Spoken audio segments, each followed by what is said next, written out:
At the base of that volcano, in the middle of Lake Nicaragua, there's an orphanage. And although third world orphanages aren't normally festive places, on this day, at this one, there was reason to celebrate. Thank you. The arrival of a young man named Ben Schumacher. He comes from a faraway place called Wisconsin, and he comes bearing gifts. Ideally, these would be something that the kids could hold on to for their whole lives. What's in the suitcase is 62 pounds of portraits. Muchas gracias. Portraits of the kids. Está muy bonito. Portraits for just about each and every one of them. Very beautiful. They share everything, so they don't have much that they can call their very own. Jaden Kern is a director at the orphanage. I think that it will touch them profoundly once they get down and get a private moment to sit and look at that picture. Remember, these kids didn't have parents snapping baby pictures. Most don't even have a single photo, let alone a precious painting. Gracias. Oh, that's nice. It is nice. Ben calls this the Memory Project.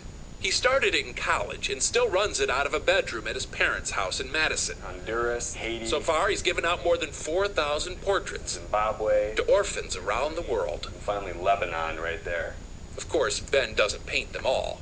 Instead, he gets someone to take pictures of the kids, then sends the pictures to high school art teachers across America, who assign the portraits to their students. And this is where Ben's idea goes from good to genius. See, the American kids who paint these portraits have to spend hours staring into the faces of their orphan subjects.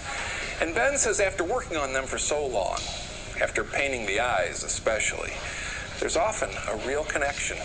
The artist said she liked painting your eyes because they are so expressive. You know, every day they come into the art classroom and bam, there it is, looking right into the eyes. And they've got to wonder about that kid. Definitely. To be totally honest, that's the main reason why I do this work.